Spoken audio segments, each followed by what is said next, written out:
As Far as Anyone Knows is a mostly Latino history podcast where each week your hosts, Minerva Angeles and Fredo B, take turns sharing some Latino history, bad jokes, and ancestral love.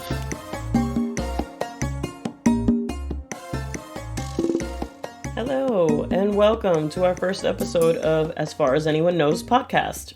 I am Minerva Angeles. And I am Fredo B. And we're here to tell you some stories.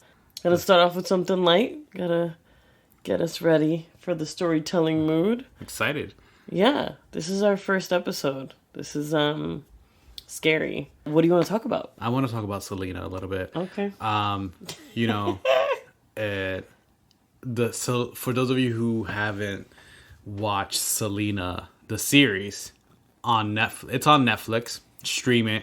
It's been in the top 10 for a couple weeks now. I think it's a must watch for anybody who's a Selena fan. Mostly because you're gonna sit there hate watching it. Yeah. Good luck to you. I personally enjoyed all the bad wigs. They sort of made it for me. They made the TV show for me. And the terrible dialogue. You know, it was just a bad show all around. But I guess if this is going to be an introduction to Selena for a younger generation, I'm all for it. It's gotten me to play more music of her music in our house, and my daughter seems to enjoy it. So, you know.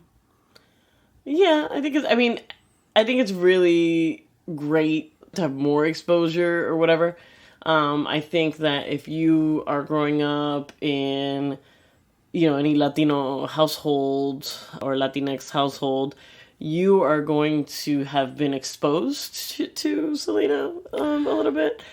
So I guess, I don't know, maybe this is for people who, for whatever reason, would have not. So either people outside of the community or I don't know what group of Latino people are not introducing Selena to their children. And I'm not judging you, but I'm judging you. So if you have not introduced Selena to your household and you identify as Latino or Latinx or Latina, please do that. I'm not judging as hard, but because I think we have to understand that you're talking about now. Who are these people who wouldn't have heard of Selena? This is now Gen Z who really want to, people born after 9/11. Wow, yeah. Okay, yeah, but those people don't have kids, right? Do those people have kids? No. Okay. Maybe. Some of them might, right? Yeah, you know what? Maybe if they didn't, it feels weird if they hadn't grown up with Selena. But maybe again, I'm living in a Selena-filled world, and perhaps my bubble. I'm so ignorant to a world without Selena. That's maybe why I didn't enjoy the series as much. Kristen Serrato, she is I'm a huge fan of The Walking Dead, and I think she really did a great job on that show, playing the kind of character that she played on that show. Playing somebody like Selena is, huge. A lot of people are talking about, body stuff and dance and blah, blah, blah. So I do think that, of course, we needed to have a Thickums play the role. But, I also, as my partner here, Fredo B, knows well, I very much enjoy drag queens, and it's nothing padding couldn't have fixed. So, if they thought that she was the right person for the role, honey, let's get some experts out here to hook your girl up with some right padding for them hips and that rear, okay? And it could have, the technology exists. We could have worked this out. The dancing, that has not thus far. I know there's a second part in part one that isn't a huge focus, and there's a lot of camera pulling away from it. The entire part one's portion. Again, it's really hard not to compare it to the movie. We're trying not to, because it is its own thing, and it's supposed to be telling a different part of the story, perhaps. But, there's the whole... We saw in the movie how she, emerged as in her own self as a dancer or somebody who liked dancing, and her mom showing her, the washing machine scene and all that. Show her the washing machine. That's it. That is huge. Iconic moment. Very iconic. That is historical. It should be in a textbook. It's huge. And again, I wasn't asking to see that scene again in another way. You know, what we've seen it's fine.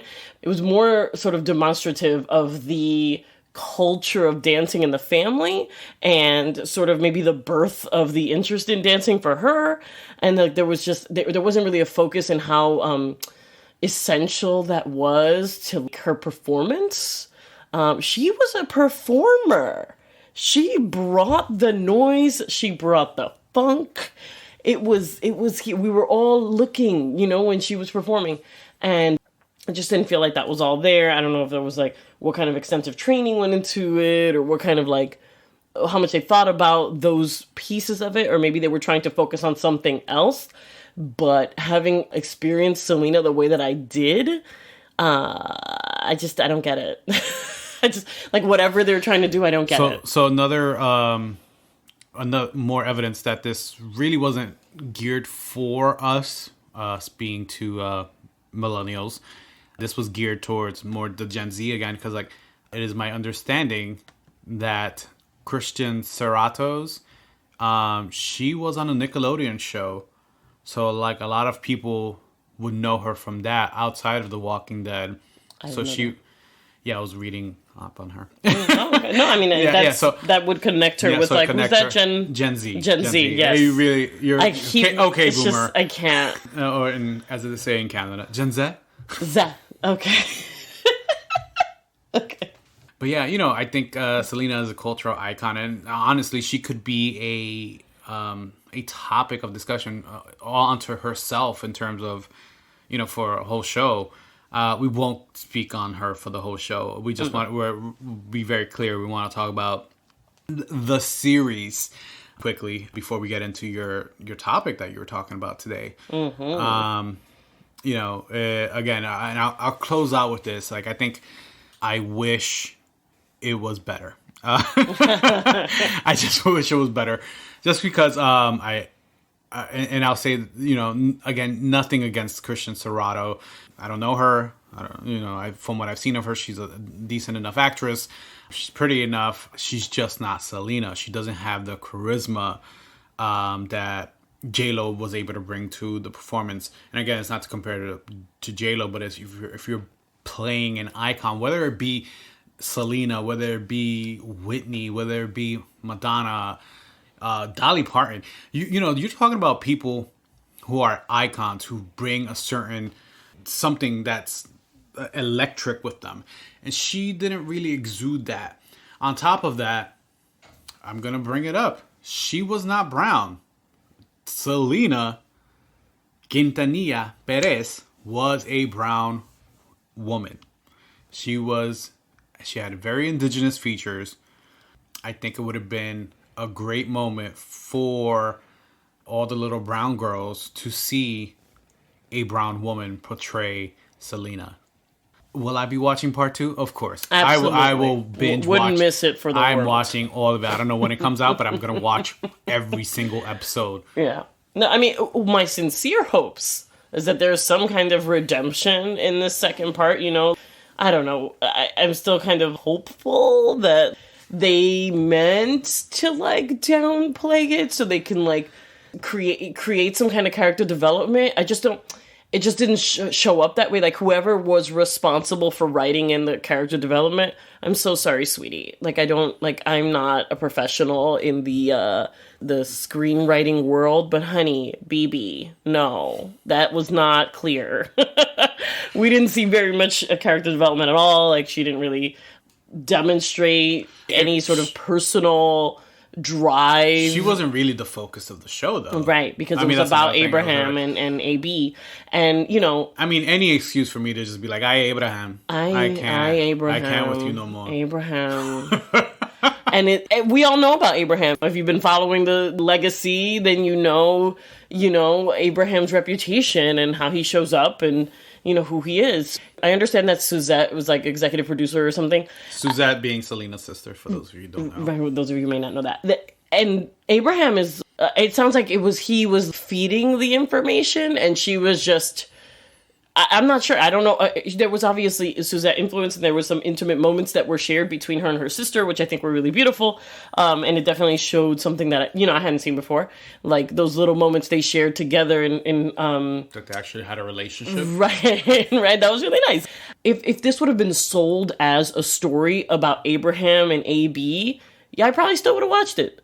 And you would have sold me what I would have, sort of been walking into, and not off the back of Selena are you going to show the impact that Abraham and AB had on the Tejano music industry.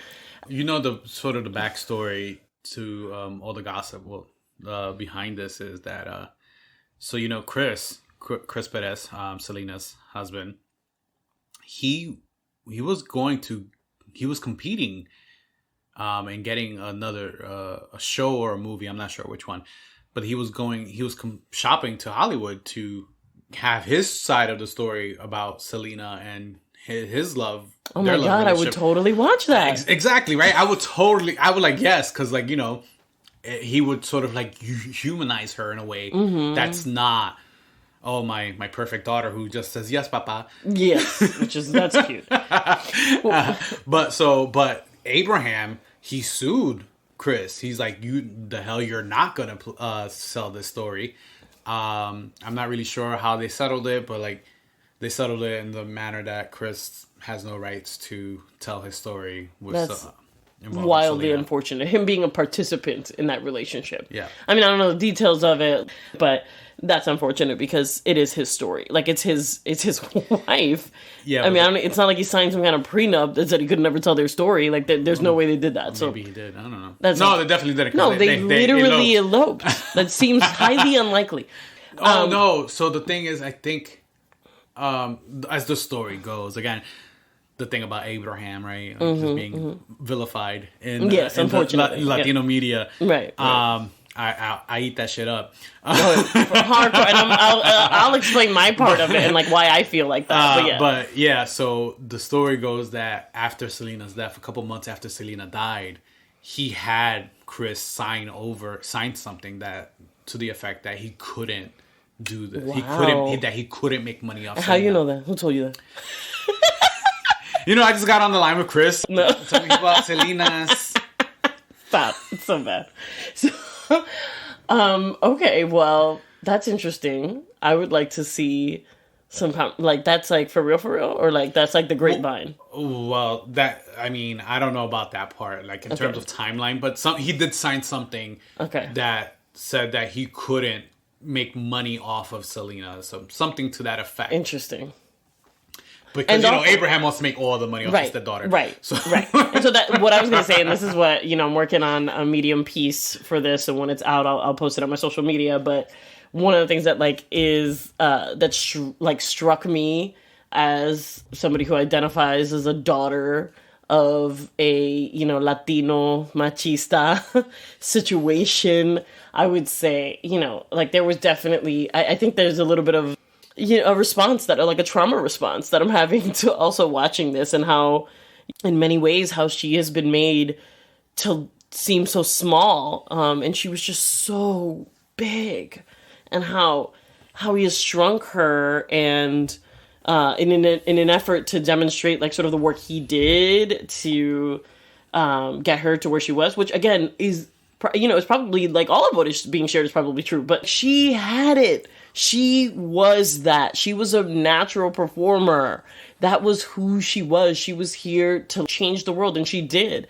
And I just feel like I wish that that would have been acknowledged a little bit more, like her personal drive, her personal passion, all of that stuff. Like if that would have been acknowledged in any way, shape, or form, and that we would have been getting some kind of like tidbits, breadcrumbs, leading us towards what is perhaps the character development that they're looking towards in part 2, or that I'm hopeful exists in part 2, honestly, because that's me projecting at this point, because I'm just like, you gotta save this. I don't know what they're gonna do. I hope they reshoot some scenes or something and get informed by what's happening. It'll probably be more drama surrounding the relationship, and then obviously with the villain of all villains. Chris Perez. No, not him. What? He's not a villain. No, but I'm saying he's being made out to be the Yolanda. Okay. Oh Yolanda my God! is the villain of all villains. You do not say that name in this house. Oh my God, she's Voldemort. Oh God, we didn't even talk about her. Let's not talk about her. We'll get to that when part 2 comes out. Anyway. Okay. So shall we get into our story that we're sharing as far as anyone knows? Today I will be sharing with you a little bit of research that I did on Tupac Amaru II. And this is a descendant of the first Tupac Amaru, who was basically the last Incan leader to have led the Incan Empire before it fell to the colonizers, the Spanish. So another really interesting thing about Tupac Amaru is that he's actually the namesake of our dear actual rapper, Tupac. His mom, Tupac's mom, she named him after Tupac Amaru II. She was actually a Black Panther. I don't know if you knew that. That's pretty interesting. And just a really, strong revolutionary herself. A year after she gave birth to her first son, who I think is pronounced Lasan or Lasane Parish. If I said that wrong, I'm so sorry. Somebody please correct me. And then she renamed him after a strong-willed freedom fighter and the great leader of the Inca, Mr. Tupac Amaru II. Wait, so Tupac's original name was Lasan? Or Lasane. There's an E at the end, so I'm not sure. Parish. Okay. She actually renamed him after a year. I didn't. So I guess she had... Is that an option? I didn't know. That's totally an option. you were considering some names? Okay. So cut back to our original Tupac Amaru II. He was born sometime around 1738. He was born Jose Gabriel Condorcanqui, and he was born in the Tinta region of Peru. And he was born to Miguel Condorcanqui and Rosa Noguera de Condorcanqui.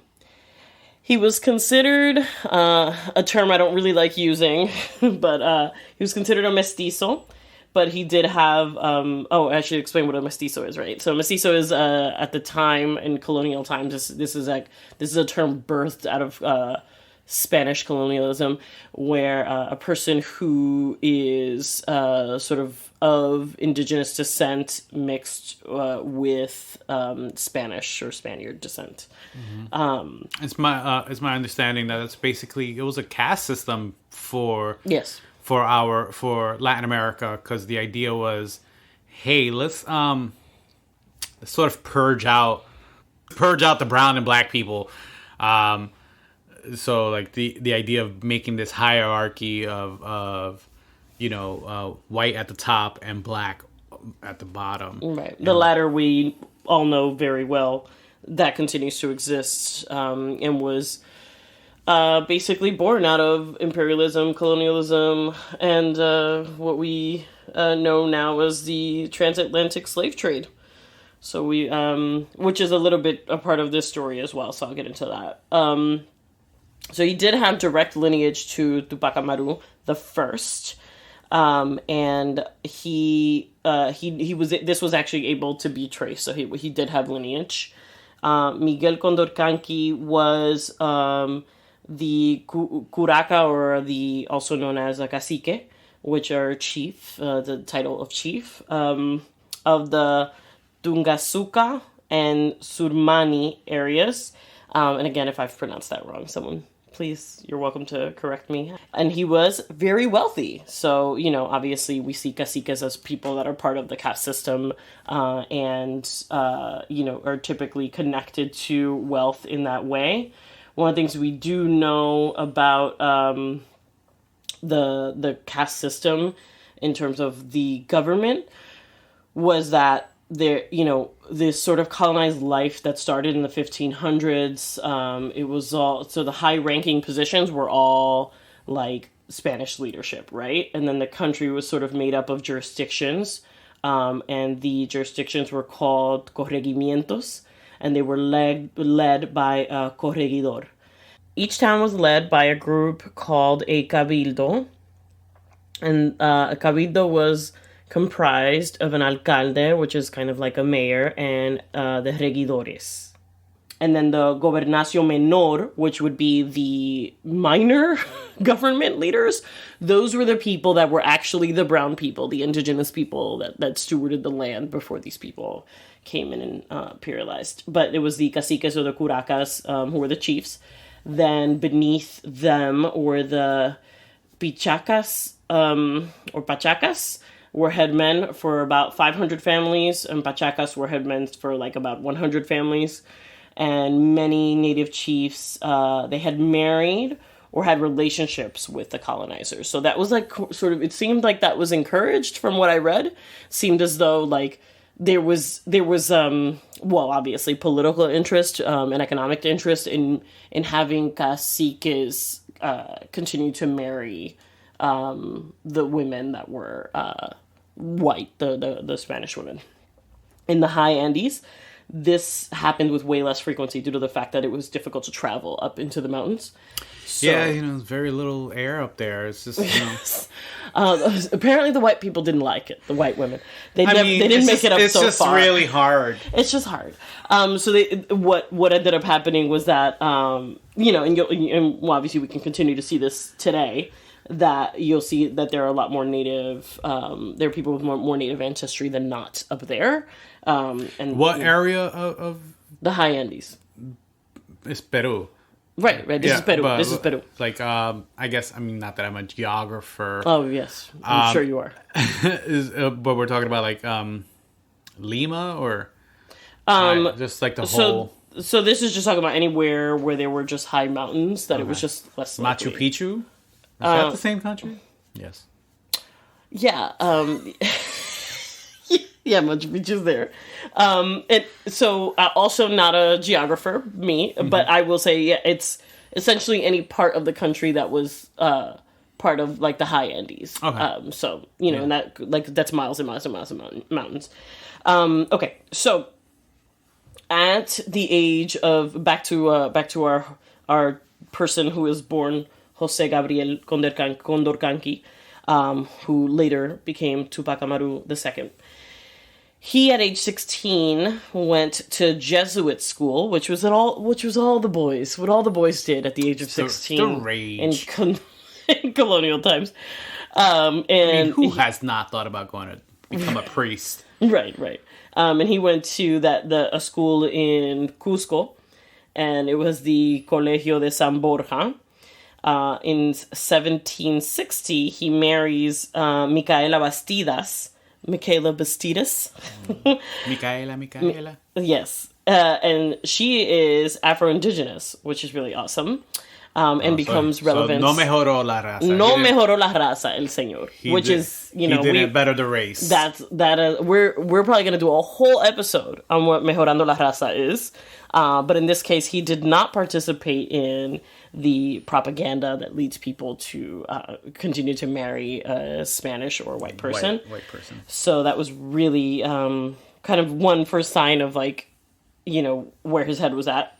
Around this time, his dad passes away, and so he and his brother sort of share governance of the area. So he becomes the cacique of Tungasuka and other villages.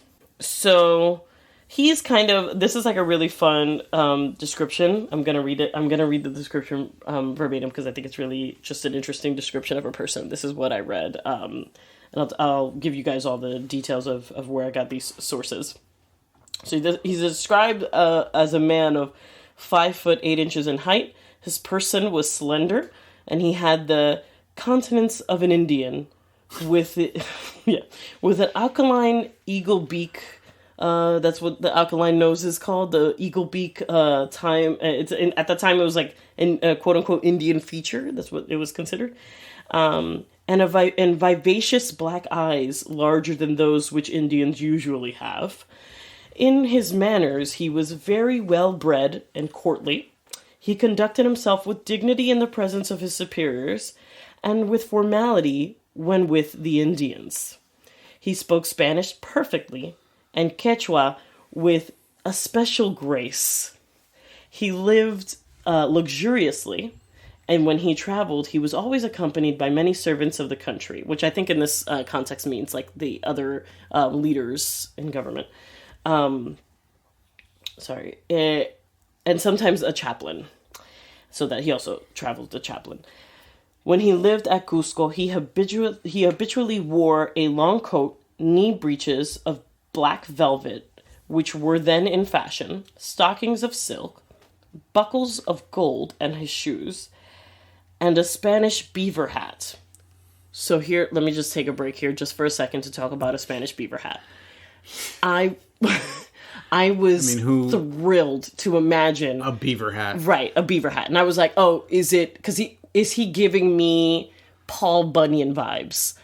I'm really sad to say, guys, it's not a Paul Bunyan hat. Well, those were raccoons. Come on. Same thing. Anyway, it's more like a Zorro hat. I Googled it, so it's not. Yeah. So he wore like a Zorro, the Zorro hat. Zorro, yeah. So it was called a Spanish beaver hat. Guess it was lined with beaver, girl. I don't know. Minerva. Anyway, it just what? Okay, and which was then worth $24. So if it was $24 at the time, I feel like that's like $1 billion. What is that now? I don't even.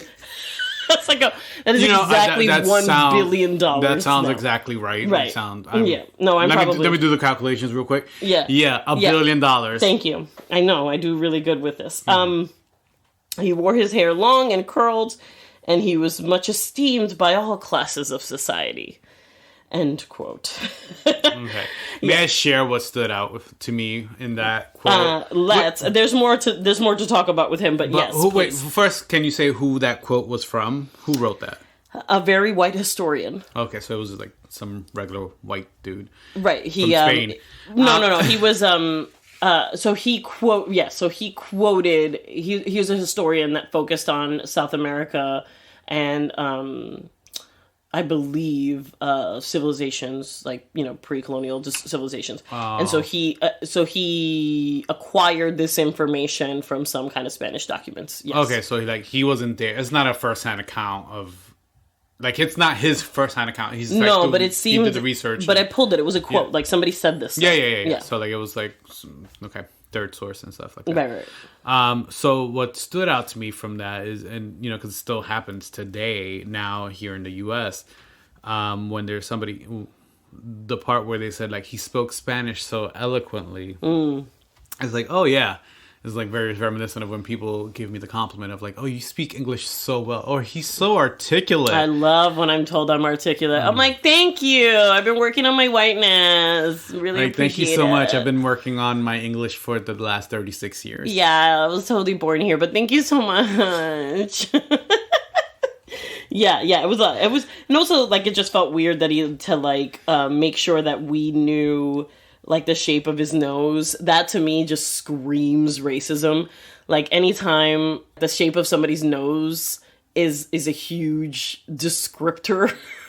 I'm always fascinated by that. The fact that they went full on caricature of Native American with the eagle beak, with right? Eagle beak nose, right? That was the way that it was just so I want to be clear. He used the word aquiline. But I Googled what that meant because at the time, I'm not familiar with these racist terms for people's noses in 1700s. But when I Googled it, it was defined as an eagle beak nose. And then it did give background that was, historically an attribute that was connected to quote unquote Indians. But we now know that that's a Native American person. And I can't believe they kept calling people Indians, even though they knew the names of the tribes. That is exhausting, but whatever. Anyway, so the point is, it was. It's kind of like the Baby Yoda of things. His name is not Baby Yoda. It's Grogu. But we're still gonna keep calling him Baby Yoda. Okay, so I want to be clear that Baby Yoda situation is very different. It's more like, this is Yoda. Obviously, way less racist. Significantly less racist, because it's like, okay, well, this is Yoda, and we don't know the kid's name. No one will share the child's name. Oh, his name is Grogu. We learned it's Grogu. We're not calling him Grogu. I know, but like when he got the name, like if he'd been introduced to us as Grogu or whatever, that perhaps would have been different. But we didn't have a name for a full season. That's true. And we had to identify this person, right? So in that case, like, these people were just like, hey, yeah, no, we're not like Indian. I'm pretty sure they very quickly realized they were not in India. I wonder how that went down. Like, India? No. Incan Empire? No, it's like, no, well, in this case, when they first landed, it was like, it was the Tainos. And they were like, no. Yeah, we're talking about, like, but I'm talking about here. It's specific, right. Like, no. No, what I'm saying is, it was definitely, it always strikes a chord in frustration with me, that the term Indian stuck around for as long as it did. It really just shows, like, sort of, so very recently. Yeah, no, it continues, in our current history. I will say that we have, what's frustrating about it is that it's, in the moment they knew that they weren't Indians, and that it continued because it just demonstrates how little they thought of, our humanity. And it just kind of drives me bonkers. Anyway. Back to his alkaline nose. No, we're not. We're moving on from that. Okay. So he was described as generous, and he would often help people not born into wealth out of his own pocket. He was described as kind of like not being like the other caciques. He was connected to the people. He wasn't like about the politics or whatever. He was just a man of the people. He was like Bernie Sanders. Okay, so in 1770, after being a curaca for years, he went to Lima and he attempted to acquire the noble title of the Marquisate de Opresa. And he was denied by the Spanish crown. This is a whole thing, and I had to research this separately. I can probably do a whole episode just on what the Marquisate de Opresa is. It is just a noble title, and it definitely would have confirmed, I guess, legally his lineage to Tupac. And they didn't give that to him, and the reason why, there's a lot of politics about it. There's this background scandal. Tell me more. Now you've piqued my interest even more. Right, but I can't get into the details of it because I want to get into the revolutionary part, which is my favorite part. There's a lot of politics behind how, if he would have acquired that title, what lands then he would have had rights to, what kind of continued wealth he would have had rights to, and sort of to continue whatever Spanish plot was behind owning some of that stuff. They denied him that title. So he definitely, comes back really disheartened. He's not happy about that. He rereads, because he had read it before, a book called Royal Commentaries of the Incas. It's by a mixed-race indigenous author, Garcilaso de la Vega. I'm hoping I'm pronouncing this person's name right. Who almost 200 years earlier wrote the account of the history of the Incas that portrayed their culture in a positive light. And as we know, by this time, it's been 200 plus years. The propaganda of whatever, sort of white supremacist illusion. We're sharing these stories that are probably Indians are savage and all this other stuff, right? So, he'd read this book and sort of, started really thinking about his Inca pride.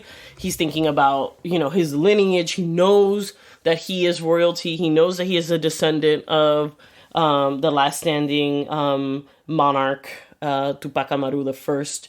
And so he decides that he's going to change his name, and that he's going to name himself after his ancestor.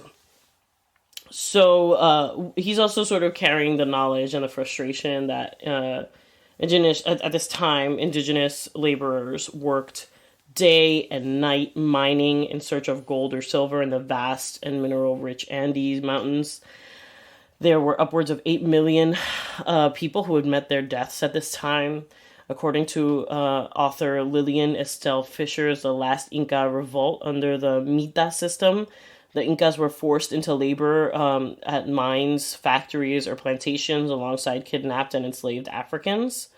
Indigenous political chieftains or caciques governed the territories, collaborating with the colonial leadership. As we know, that kind of does happen, and this is another reason why they kind of encourage the mestizo mixing, right? So that we can continue to have that leadership influence the oppression, right? And they were heavily taxed at this time, these indigenous workers. Roman Catholic churches also at this time had pressured them into collections for saints' masses and the deeds or whatever, that 10% and all that good stuff. In 1779, actually, there was a group of free or formerly enslaved Africans. They had settled in the town of Lambayeque, and they were able to buy their freedom through combat or other means.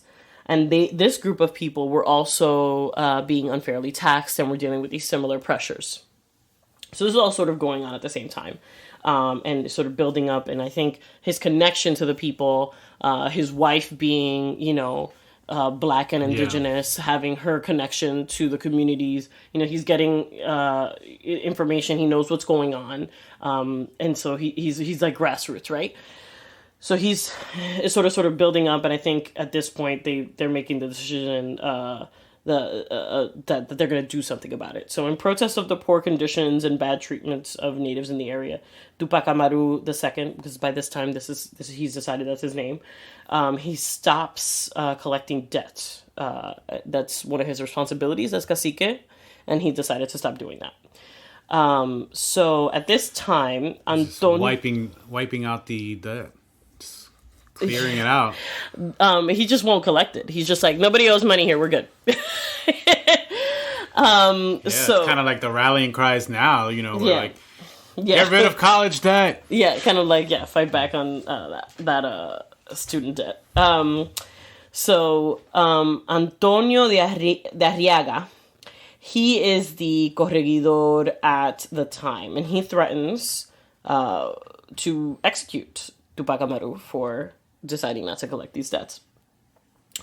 Antonio de Arriaga, him and Tupac Amaru are at a banquet at some point in the following this sort of threat to execute him. They're both at this banquet. Tupac is said to have left early, and Arriaga left at some point after him. It's said that at some point on his way home, Arriaga is kidnapped by Tupac, and he is taken to another location where he's forced to write letters to various Spaniards inviting them to a gathering. When the Spaniards arrive, they are surrounded by 4,000 indigenous revolutionists. Tupac Amaru announces his name change to them, and he executes Arriaga right in front of all of them. And badass, okay. Yeah, it's pretty badass. And this is why I love him. And then everyone else who was invited is also killed. The additional spectators. Man, they red-weddinged? Yes! Shout out to the Game of Thrones fans listening. Yes, they red-weddinged it. And so 2,000 more native people joined the ranks. They marched towards Cusco. As they did, they took control of several provinces, raiding Spanish property and executing more Spaniards. This is sort of where it starts to take a little bit of a turn leadership-wise, because it looks like Tupac starts to lose a little bit of control over what's ended up happening with, sort of raiding areas and stuff like that. So the messaging has been lost. A little bit, yeah. Right, because now they're sort of, stealing it's from... Okay. Right. I mean, it's interesting to pull, the parallels. Right. It's like, history repeats stuff. It's similar to, the Black Lives Matter. Black Lives Matter protests, we're going to change the focus now. We're like, oh, well, you're losing support because people are looting. And it's like, okay, let's not...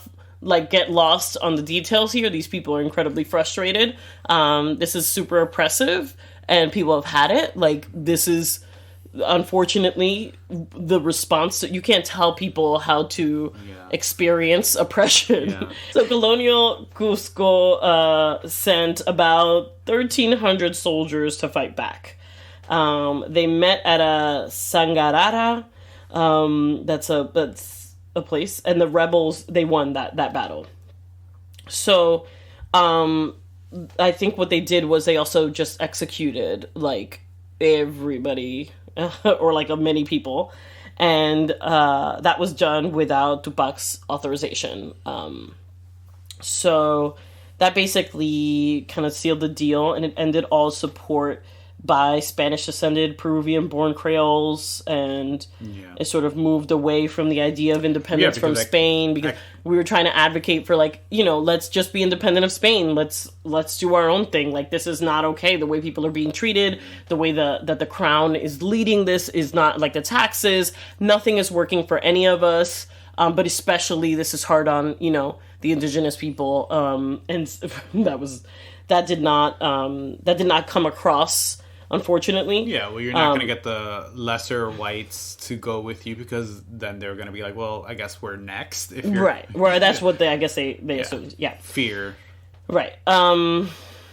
So, from then on, the rebels suffered many defeats as they marched on. More troops were sent, and Tupac was captured. Bastidas was also commanding her own battalion, which, again, super badass. I mean, Bastidas, Micaela Bastidas, I'll remind you all, is his wife.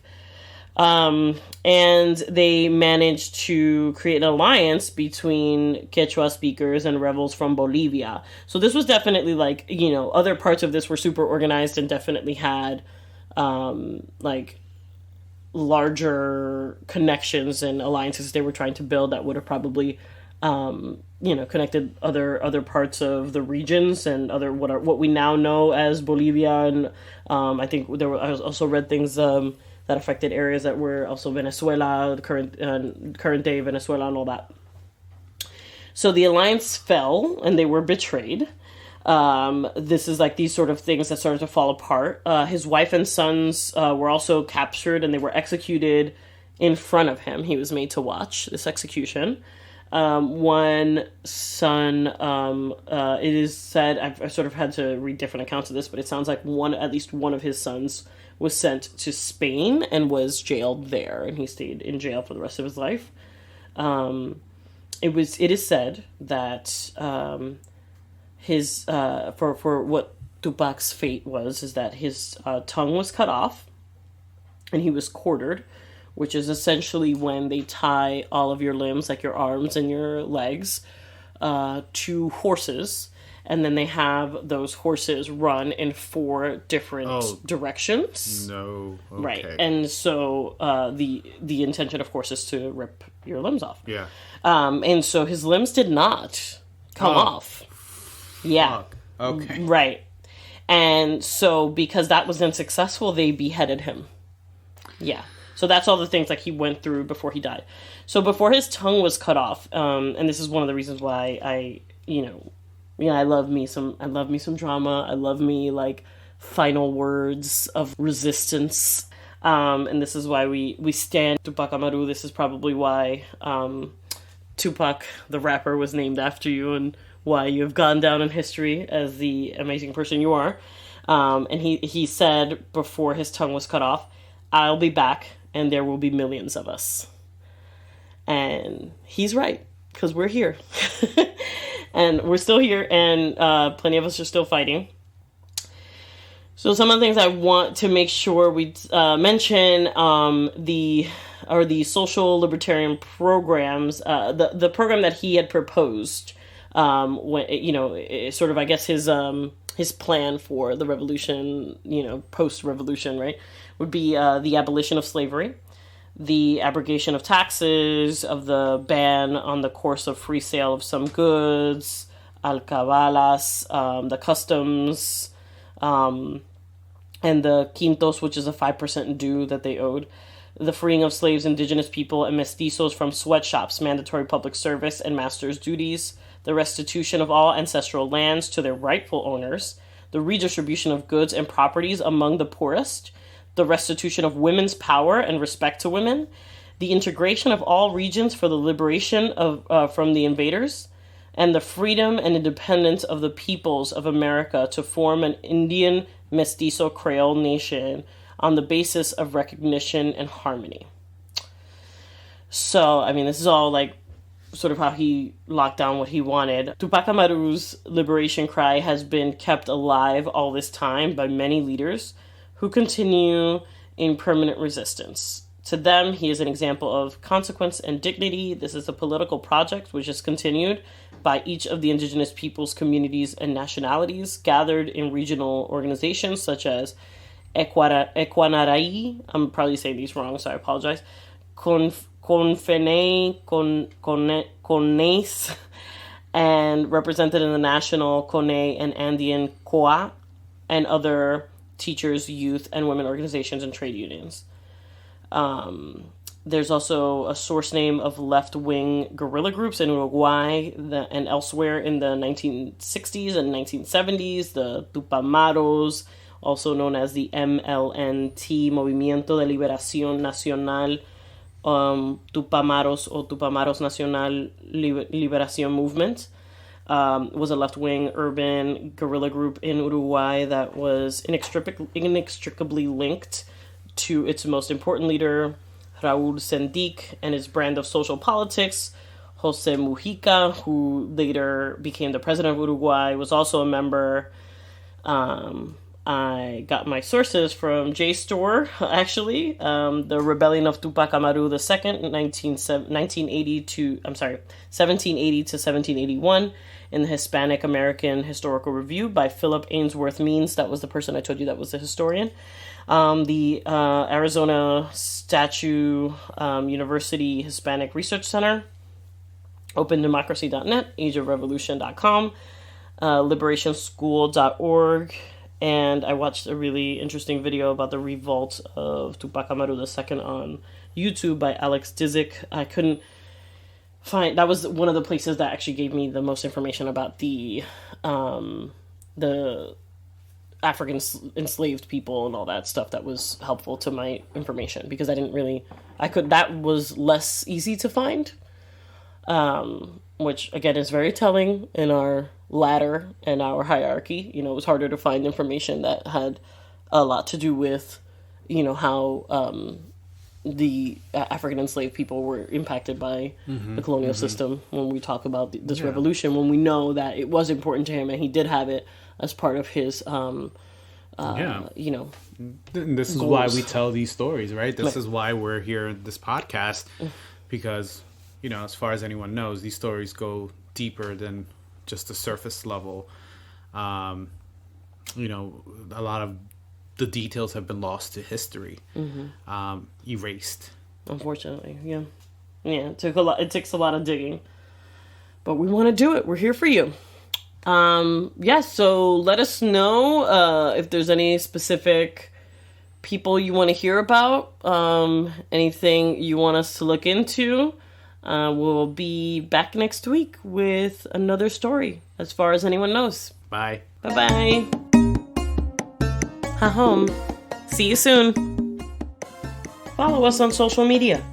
You can follow our podcast at AFACPod. That's at AFAAK Pod. Or follow our hosts, Minerva, at It's Minerva Angel, and at Fredo_B on Twitter.